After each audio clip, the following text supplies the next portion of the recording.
Ask the Messengers, the program that deals with substance abuse, real people telling real stories. Hosted by Pastor Lester Lewis, co-host Charlize Wilkerson and Leroy Carey. Produced by David Humphreys. Where there is addiction, there is a chance for recovery. We're trying to help save lives on Ask the Messengers. Welcome to Ask the Messengers. I am Pastor Lester Lewis, your host for this wonderful show. On today's show, our topic is children of addicts.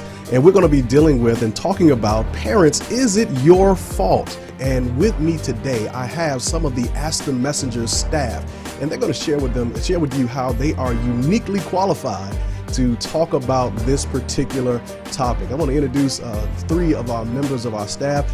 First, we have with us Mr. Chris. Chris, how are you today? How you doing? All right. Now, can you tell everyone your name and your role here at Ask the Messengers? My name is Chris Bryant. I am the production assistant and photographer. All right. Also, I have with me Miss Tina. Hi, I'm Tina, a.k.a. T. Carlita. I do production, camera, and handle the social media. And last but certainly not least, we have Miss Ashley. Hello. I'm the executive assistant as well as an associate producer. Listen, I just want to ask each of you, if you will do this for me, tell us what was the nature of your parents' addiction and how it impacted you. Chris, why don't you get us started? The addiction my parents had was crack cocaine. Why don't you tell us about how it was growing up without your mother being actively involved as she should have? What kind of things did you go through? Well,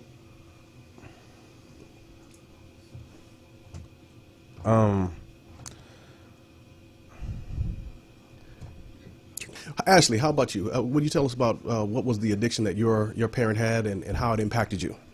Yes, my father was addicted to heroin. Because of his drug use, he had committed a crime and was sentenced to life in prison. It impacted me because he had went to jail when my mom was pregnant with me, and he didn't get out until I was 7. And then eventually he went back when I was 12, and he just got out 2 years ago, and I'm 35. So for the first 7 years of your life, your biological father was not there? No, he was not. He wasn't present? You didn't have any contact with him? Did you know who he was? I did know who he was. My mother made sure that we went and visited him when I was younger. However, we lived in Florida, and he was in Alabama, so the distance did make it a thing to see him. So as a child, you were going into a prison to see your father. Tell us how it impacted you. You know, other kids saw their dad and, was involved in school. And how was it without having your biological father present? It was hard not having my dad around because I never had that daddy-daughter relationship. A lot of my girlfriends would say, oh, my daddy this and my daddy that, and I didn't have that. And so I did long for that for a long time, as far as just wanting that relationship as my dad being the number one man in my life. Were you teased? Did you have any kids that were mean to you because your father wasn't present? Well, not actually, because I never told anybody where my dad was or why he wasn't around. Like I said, I had a stepfather that was around, so a lot of people thought that was my dad, and he wasn't. All right. Wow, that is real stories right there. And then also we have now, she has a unique story. Now, Tina, why don't you tell us about the addiction that impacted your children? Okay.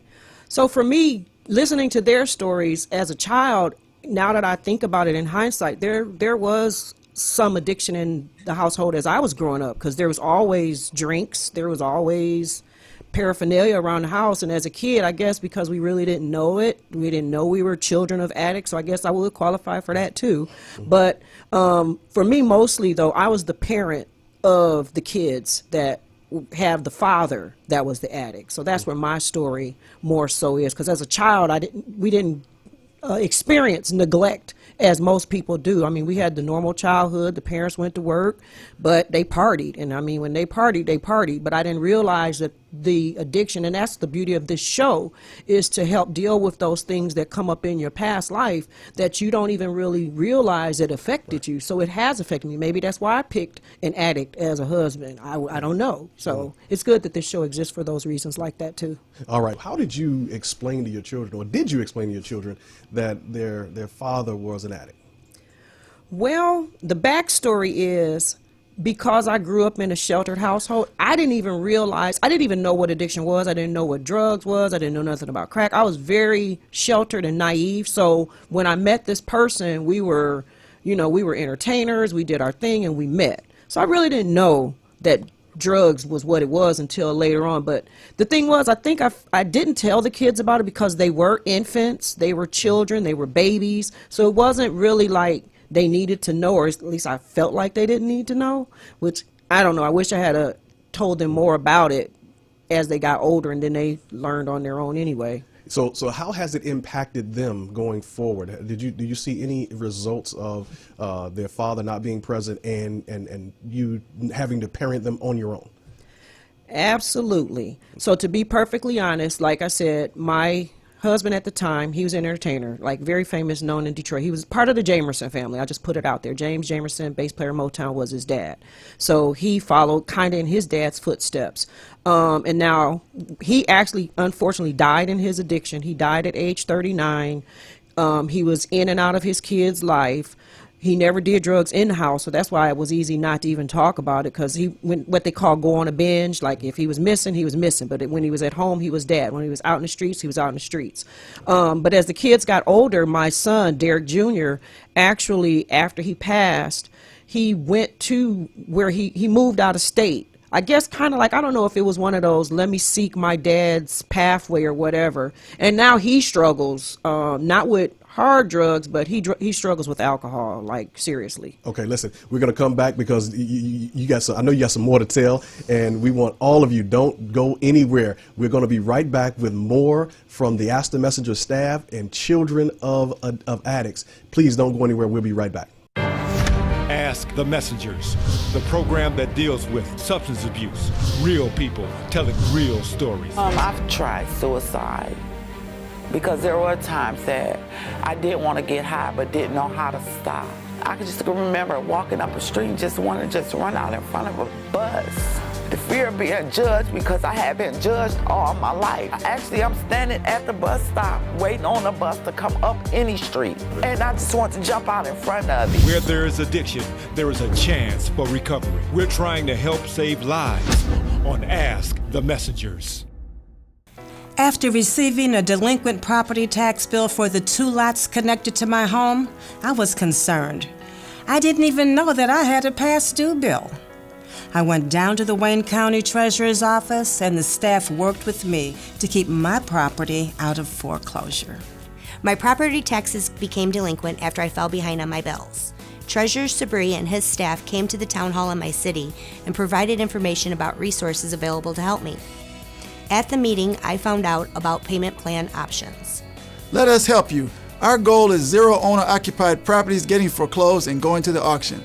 Come down to our office at 400 Monroe in downtown Detroit on the 5th floor. Call 313-224-5990 during our normal business hours from 8 a.m. to 4:30 p.m. and until 6:30 p.m. on Wednesdays. Or email textinfo@waynecounty.com for assistance. Take the first step. Contact our office today.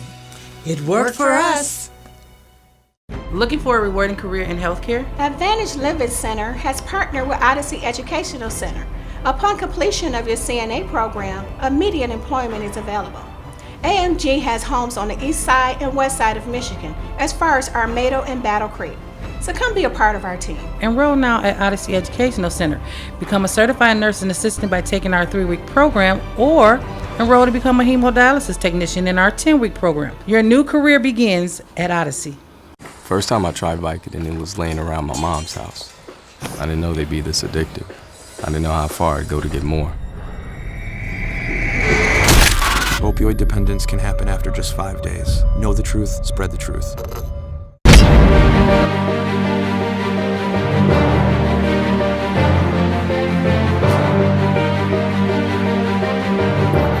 Welcome back to Ask the Messengers. I, again, am Pastor Lester Lewis, your host, and today we are dealing with children of addicts. And with us today, we have members of the Ask the Messenger staff sharing their stories about their lives with their those parents. And for one, she was the wife of someone who was addicted, and how she raised her children with an addiction in the house. And so the National Institute of Drug Abuse estimates that 25% of children are growing up in environments where substance abuse is present. And it also states that they are twice as likely to obtain an addiction themselves because of what their parents have gone through. This is really why we're asking the question, parents, is it your fault that children find themselves in addiction? I'm going to go now back to Chris. Before we went to break, his emotions were running high, and he wants to kind of share some things about how life was in the home for him as a child. Because, Chris, you said earlier that you guys were basically raising yourself. Can you talk about that as you dealing with living with an addict, your mother being an addict? Yeah, well, my mother was out doing her thing, partying or whatever. Me and my sisters basically was, watching ourselves. When she wasn't using, she was on top of us. But whenever she started using or whatever, we'd like stay out all night, all types of night, be all through the neighborhood. We was just basically on our own. So now, Chris, let me ask you this, because I know this. I know this may feel a little tense, but did the other kids in the neighborhood know that your mother was on drugs? Yeah, they did, because their parents were some of the kids in the neighborhood. Their parents were the sellers. So So are you saying your friends' parents were selling to your mother and knew? Yeah. And I got in many fights in school because of that, trying to protect my mother's honor or whatever. It was pretty hard. Did you ever confront your mother regarding her addiction? Plenty of times. Okay. Now, how did that go? What happened? Well, she would apologize, and she'd tell us that she'd kick her addiction or whatever, but and she'd tell my sisters that that she was done using or whatever, but I still used to catch her using. Mm-hmm. So my sisters was naive enough to believe everything that came out her mouth. So okay. Listen, man, and again, our heart and our prayers go out to you, and certainly, but we know that recovery is possible. Let's go now to Ashley. Ashley, let's talk about the home life that you had to deal with, and how did you cope? Did you emotionally, were you impacted by this? Were there instances where the electricity, lights off, no food? What did you go through? My home life, I had to be honest, was pretty good. I lived with my mother. My mother didn't use drugs or alcohol. She didn't even allow alcohol in the house. So in that aspect, no, I didn't grow up with it. Me, for more so, was because my father wasn't around. In the couple years that he was out, he had a son, and he went back when my brother was 4. And it put a strain on our relationship. We never really got a chance to have a relationship because of him being gone. My brother had kind of took his anger out on me, but I had nothing to do with our father being in prison. Okay. He was so upset about him leaving him at the age 4, and like I told my brother, I never had him around. Right. He was there since my mom conceived me. So did you hold any animosity or any ill will toward your father for not being there? No, I never really held animosity per se. I always wanted him around. I longed for that relationship. I had even asked him, did he want me to go to the parole board and speak on his behalf? Regardless of the crime, I just wanted my dad around. So you were willing to speak up for him because your love for him looked past the addiction? Yes. Wow. I was willing just to go down there and put myself on the line for my father. Wow. Did you ever have a chance to confront your dad about his addiction and how it impacted you? We had several conversations over the years. My dad was released from prison 2 years ago, right after I had my daughter. And since I had been involved in Ask the Messengers, I had been learning about addiction and how it affects. And so I had asked him, did he have any desire to use again? seeing how the reason he went to prison was because he was high in the first place. Right. But no, I asked him, and he said he wouldn't, and we'll see how it goes. And listen, we don't give credit to single mothers enough. You know, so tell us about what it was like and how the children were impacted by that. You know, I'm a mother of 5 children now, but at the time it was 3. And I think the person who really felt and really watched it more is my oldest child. So like I'll give you an example where when I was in the hospital, I had my daughter and Derek had my car, and he didn't come pick me up from the hospital. And we had just had the baby shower and all that. And I think my only prayer was, please let my daughter have a bed to sleep in. Because I knew all the gifts would be gone because they were freshly wrapped, put in the corner. Sure enough, he didn't come pick me up. And his mother ended up coming to get me from the hospital. I went home, and as I was walking up the steps, all I was doing was praying, just let my daughter have a bed. Just let my daughter have a bed. And when I got there, my daughter had a bed.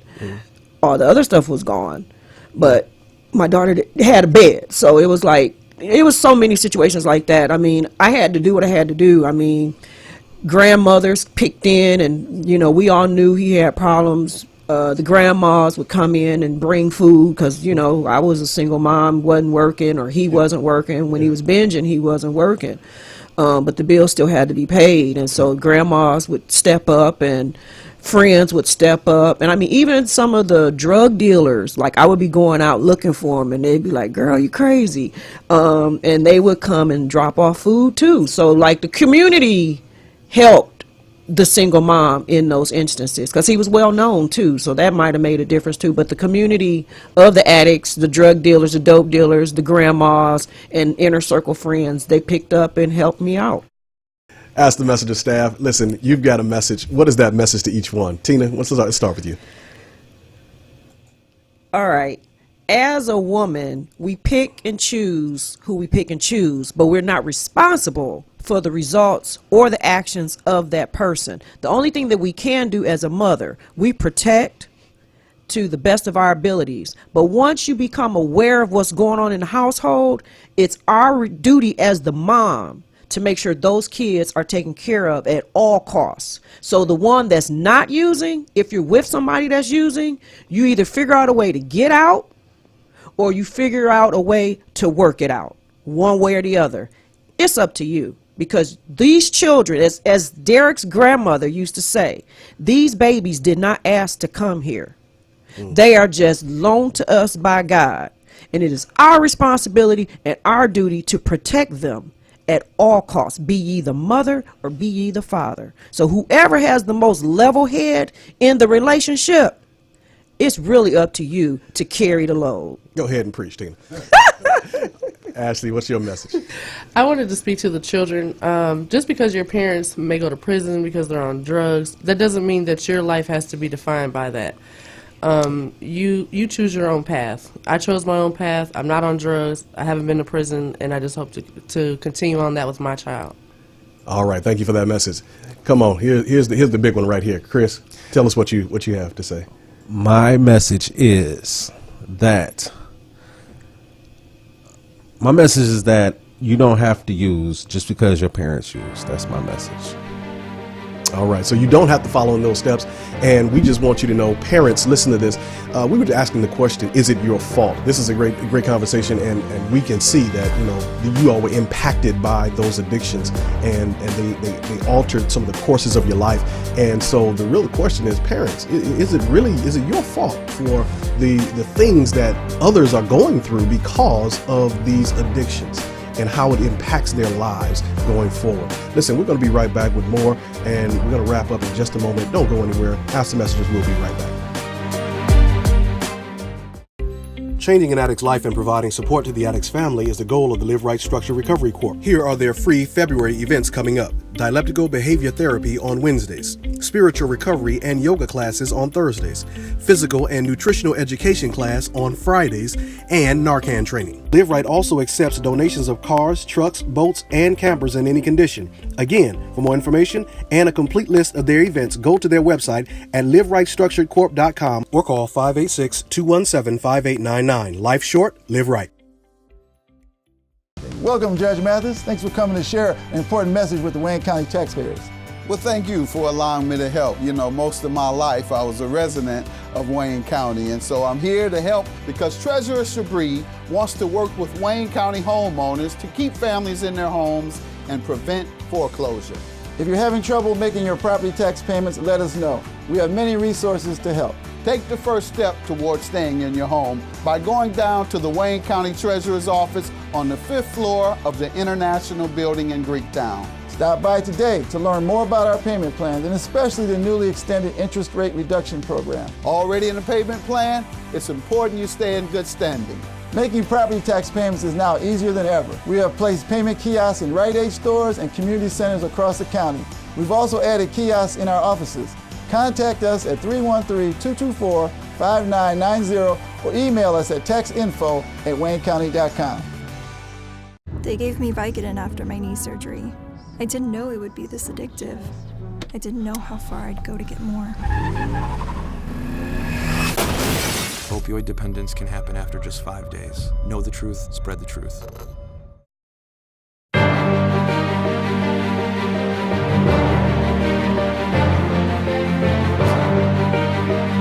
Show now, we have with us some working professionals in the field of recovery. We have with us our street reporter and national speaker, LaShawn Battle. Also, we have with us a peer recovery coach with Live Right Structured Recovery Corp, Chelsea Lipscomb. And also, we have with us Maxine Willis, who has been working with children in a professional way for over 30 years. And so we want to ask them from their standpoint, what is it that you believe is so important that children know regarding addictions right now? Maxine, let's start with you. Pastor Lewis, I think the most important thing we can do is two things. Number one, particularly with young children, they feel that their feelings and their thoughts are all powerful, and they imagine that they cause bad things. And oftentimes they feel that they are responsible or the cause of their parents drinking. So one of the most important things we can do is help children understand that you can't create alcoholism in someone else, for them to understand that alcoholism is an illness. And the second thing is to help them put words to their pain and their fear that they experience, because that helps to relieve them. Okay. Chelsea, how about you? You also have a story behind why you are also in the field of helping others. Absolutely, I do. I grew up, my mom is a heroin addict and also a crack addict, and she's been in active addiction since I was about 5 or 6 years old. And me being the oldest that was at home, I grew up taking care of, I basically took over the position of mom whenever she was in treatment or jail or prison or any of these things. And when she would come back home, it would confuse me a lot about my role. And her inability to stay clean, I often blamed myself. I didn't know if I wasn't doing a good enough job while she was gone, or what the case may be, taking care of my brother. So as the child of an active addict, you take on a lot of responsibility that isn't yours. Okay. And what would you have to say to a child who is going through their parents' addiction right now? It's not your fault. All right, all right. Ms. LaShawn, come on, street reporter. You are part of the family here at Ask the Messengers. What would you say to someone whose children, or if they are a child right now going through addiction and their parents are addicts? It's not your fault, but I remember for me, as a little kid coming up, I remember growing up saying I want to be just like my mother, because I thought that was cool. I thought it was slick, and my mother, like, we could do anything we wanted to do, because my mother was really never there. Even though we had a roof over our head, she was always gone, so basically we could do whatever, and there was stuff going on in the household that she didn't even know about. Like when they would leave the alcohol and stuff around, we would sneak and drink it, what was left, laying around. So at an early age, I didn't see the dreams of growing up wanting to be a nurse or a school teacher. I didn't have those kind of dreams. I just wanted to be like my mother, and eventually I turned into my mother. Yep. So Maxine, what would you say to a young child right now who is dealing with it, and what advice can you give? What action steps can they take to get beyond that, or even an adult who has not yet conquered those emotions?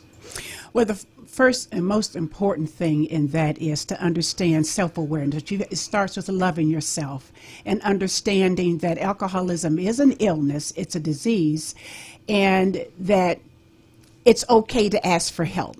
And one thing about young people and adults that we have to, it's like the elephant in the living room, we have to talk about it. Yes. Because children get real baffled and confused when they see the problem, but it's denied and no one is talking about it. Then they grow up to learn not to believe in their own perceptions of what is it that I see, what is it that I feel. And for parents to understand that they are their children's first important role model. As the young lady just said, she wanted to grow up being like what she saw her mom.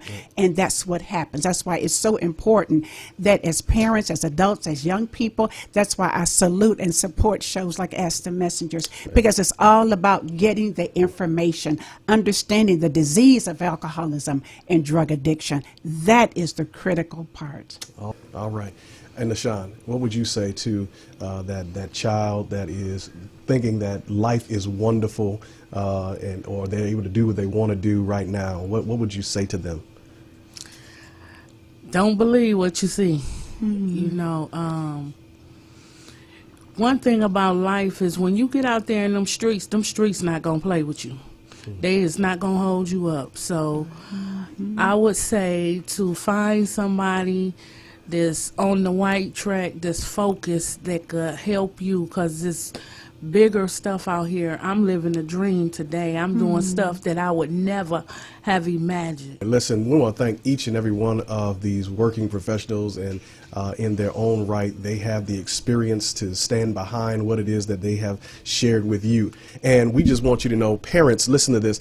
We were asking the question, is it your fault? Well, listen, you form the environment in which the children can grow and flourish in, or the one in which they have to wade through in order to get to where they ought to be. And so the Bible talks about a story where parents are responsible for the way their children go. It says, parents raise up children in the way they should go. When they're old, they won't depart from it. Well, what happens when you are in addiction? You're training your children and leading them in a way that they ought not to go, because they see your actions more than they hear your words. I heard something said, and this is very true. I can't hear what you're saying because I'm too busy looking at what you're doing. So what are you doing that's impacting your children?